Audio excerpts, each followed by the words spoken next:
Assalamualaikum warahmatullahi wabarakatuh. Nama saya Nuliani binti Osman. Nombor matrik saya C24A204. Hari ini saya ingin berkongsi pengalaman saya semasa melawat ke Kompleks Kraft Johor yang terletak di Jalan Datin Halimah, Johor Bahru. Sepanjang berada di sana, saya berpeluang melihat sendiri proses pembuatan kraft, terutamanya anyaman rotan. Antara produk yang dihasilkan ialah bako rotan, beg tangan, botol rotan dan pelbagai lagi produk buatan tangan yang menarik dan sangat halus. Ini menarik minat saya kerana produk buatan tangan sangatlah kemas dan tersusun. Selain itu, di kompleks ini juga terdapat pelbagai alat muzik tradisional. Antaranya, saya dapat melihat sendiri seperti alat muzik rebab, gambus, gendang dan banyak lagi. Saya juga dimaklumkan di sini mereka turut membuat alat muzik tradisional seperti kompang.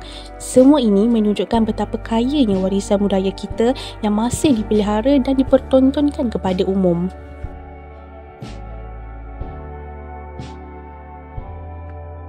Pelbagai permainan tradisional turut disediakan di sini seperti waw, gasing dan kuda kepang.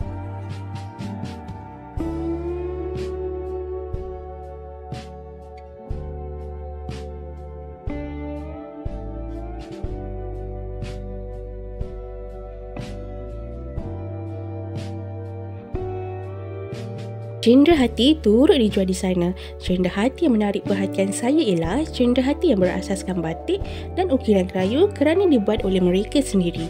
Jadi, kepada sesiapa yang ingin membawa pulang cenderahati berasaskan kraft tempatan, inilah tempat yang sesuai.